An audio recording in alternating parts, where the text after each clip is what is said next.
May we be relentless, and may we be unwavering. Amen.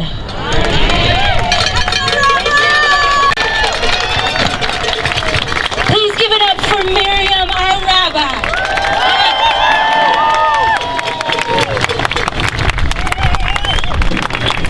We are so honored to welcome up our next speaker.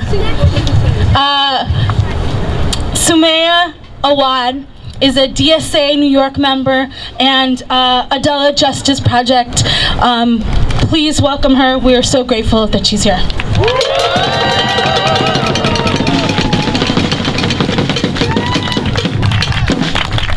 Hi everyone. Thanks for coming out here today. I'm going to start by reiterating some of the things that Morgan and Una have already said, starting with Zionism and what's happening today in Hawara, what's happening in Gaza, what's happening in 48. None of this is new. The fact that an entire Palestinian town was burnt, was set ablaze. This is not new. This is what Zionism is. This is the core of Zionism. This is what over 100 years ago, when the founders of Zionism were writing their documents, when they were planning the creation of Israel, they knew that this is what it would take. In the words of Jabotinsky, who's one of the people that laid out some of the foundations of Zionism, he said, Zionism is a colonizing adventure. They know that it's about violence, that it's about death and destruction. There are no illusions. That is what Zionism is. And that's what it means to be against Zionism. It means to be against this type of violence, this type of destruction, this type of death. Just a couple weeks ago, about 10 days ago, Zionism, Israel, led to the death of 10 individuals in Nablus who were fighting for their freedom. 10 Palestinians, and I want to name the 10 right now. Adnan Baara, Abdul Hadi Abdul Aziz Ashqar, he was 61 years old. Tamir Manawi, 33. Musab Awais, 26 years old. Muhammad Khalid Ambusi, 25. Hussam Slayim, 24. Jasir Qanair, 23. Muhammad Abdul Ghani, 23. Walid Khair, 23. Muhammad Shaban, 16 years old. 16 years old. Zionism kills. And it killed these 10 individuals. And it killed over 60 in the last couple months alone, in 2023 alone. And this has everything to do with every single one of us here today. This isn't something that's happening across the Atlantic that's separated from us. You're here today because you can do something about this. Time and again, Israel claims that what it does is about security and safety, that it's about Israeli security. Locking up 2 million people in Gaza, Israel claims, is about security. Killing Palestinians left and right, Israel claims, is about security. Setting ablaze homes with children inside, schools, hospitals, it claims is about security. What kind of security comes at the expense of an entire people's livelihood? What kind of security comes at the expense of the freedom of millions of people? What kind of security is that? What kind of safety is that? That's oppression. That's oppression. They are oppressing millions and millions of people under the name of security. That's not the kind of security we're fighting for. That's not the kind of safety we're fighting for. No one's freedom comes at the expense of another people's oppression. No one's. No matter what's happened to them, no matter what's happening today, your freedom does not come at the expense of another people's freedom.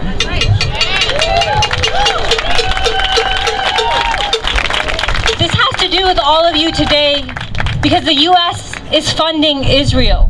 $3.8 billion, and every once in a while Israel asks for another billion. $3.8 billion, that's from our tax dollars. Many of us are probably doing taxes right now because tax season's around the corner, or is now. $3.8 billion of our tax dollars going to Israel. Going for them to kill people, for them to destroy homes, for them to set up checkpoints, for Palestinians to drive on Palestinian-only roads and go to Palestinian-only schools and go to Palestinian-only hospitals and not be allowed access to everything else that Jewish Israelis get. We should be calling for the end of all this funding, not some of it. That's right. There is no conditional funding. There is no such thing as let's just give a foreign country's military just $1 billion, not 3.8. No, we don't give them a single cent that's going towards the oppression of an entire people. Not a single cent should go there. All this matters to you because New York State Senator Chuck Schumer is close friends with Benjamin Netanyahu and with other Israeli state officials. So yes, this matters to you as New Yorkers. This matters to you because there are Palestinians in New York whose families are being killed in Palestine, who are losing loved ones every day. So yes, this matters to every single one of us here. This matters to us because there are organizations in New York City masquerading as charities that are organizing and building funds to reproduce and to secure these illegal settlements built on Palestinian land, where settlers are going out and setting ablaze Palestinian villages. They are killing Palestinians, and there are organizations in this city masquerading as charities raising funds to send there. That is not okay. That does not happen in our city. That does not happen in New York City. We need to stop this.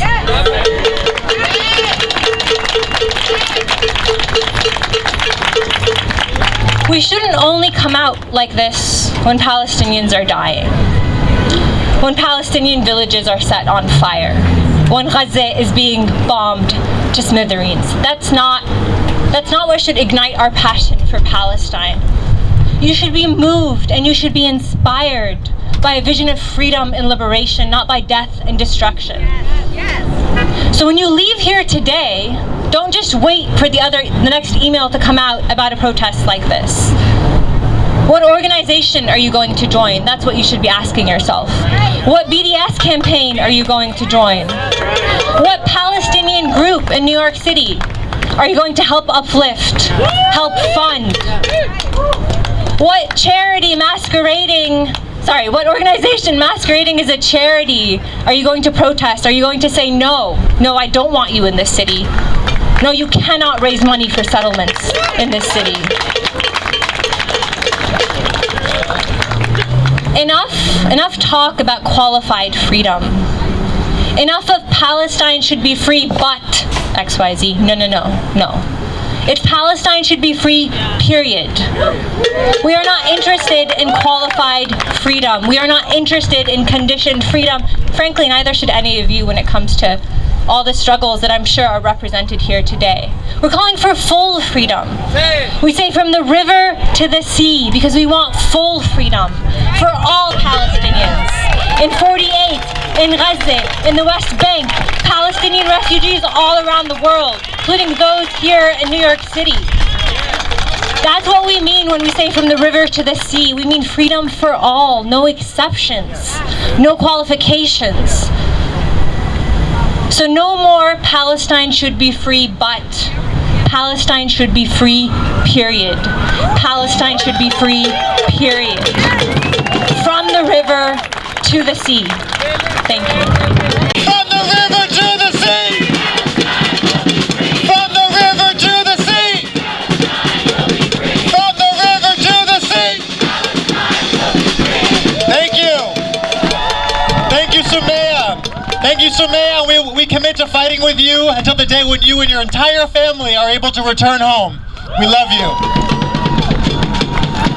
Next, we want to welcome a New York State Assembly member who our movements got into office and who is accountable to our movements. As a reminder to all these politicians that we will take them out. We will take them out when they betray us. Please join me in welcoming Zohran Mamdani, New York State Assembly member.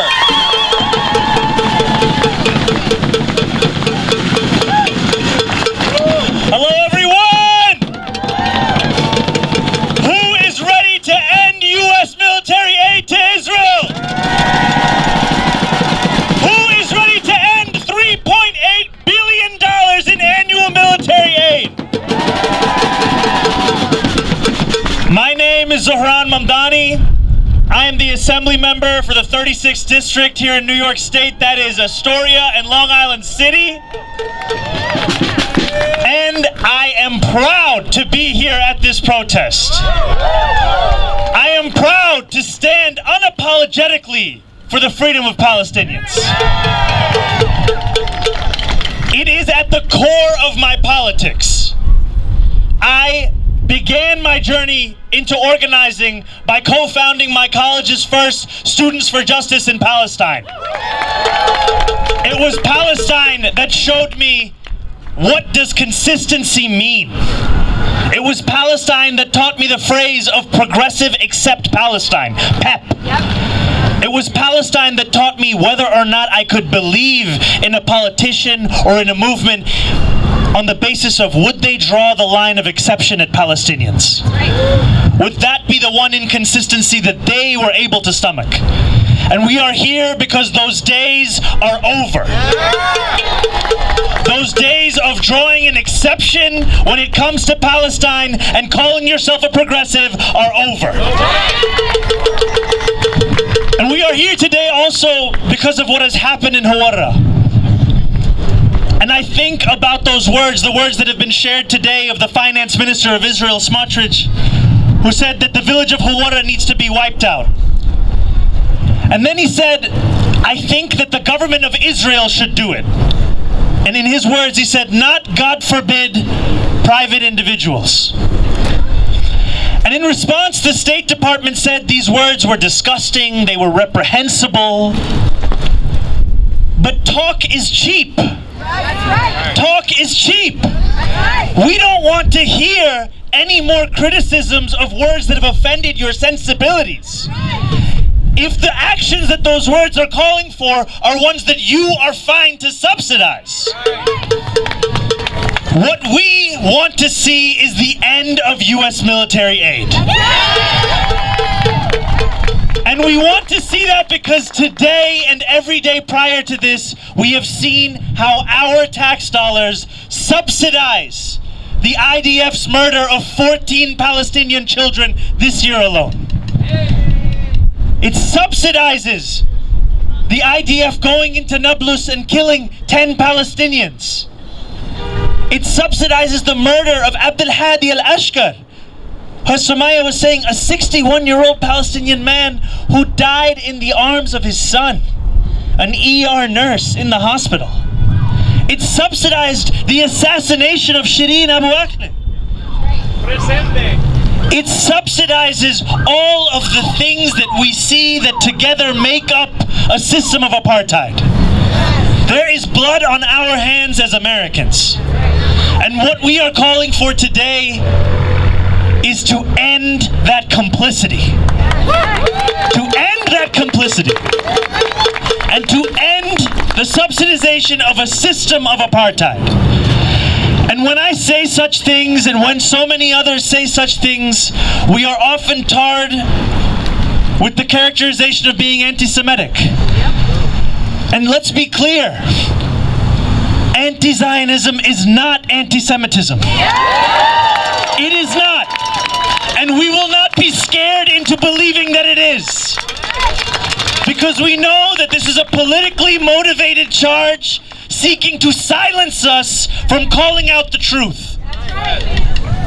One is a political movement, a modern political movement seeking for the eradication of a native people. And the other is a beautiful religion that has been with us for thousands of years. These are not the same. And I will fight, and we will fight until our final breaths to ensure that Zionism is not an entity that has the power any longer to subject anyone to an apartheid system of government. So who is ready to end U.S. military aid? Who is ready to fight for the freedom of Palestinians? Who is ready to say that anti-Zionism is not anti-Semitism? And as I leave, I ask you one thing.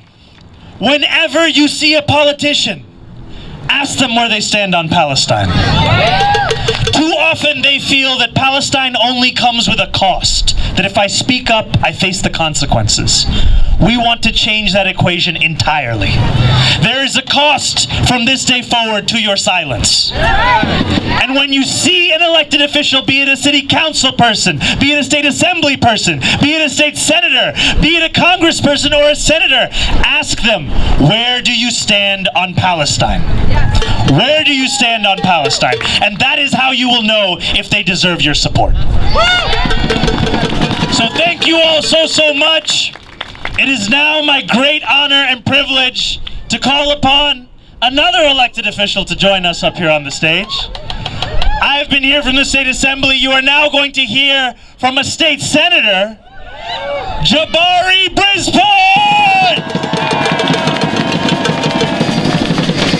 I'm State Senator Jabari Brisport from Brooklyn.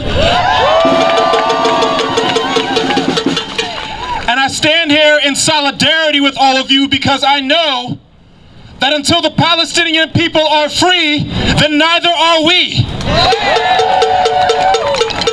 And then when we spend these murderous dollars to fund the Israeli war machine, we are harming and killing Palestinians and ourselves. We've been saying this for years. They got money for war but can't feed the poor. Every time, every dollar of that $3.8 billion, it's killing Palestinians abroad and it's killing Americans who can't afford health insurance. Every single one of those dollars, it's going to burning Palestinians in their homes and also letting the homeless freeze to death on the streets of America. It's killing Palestinian children and it's letting American children die of malnutrition. This is madness. We're killing ourselves. Those are our brothers and sisters in Palestine, our mothers, our fathers, our children. And we're out here not to say we're going down to 3.7, 3.6. Our number is 0. Because we cannot find peace until the Palestinian people do. Thank you.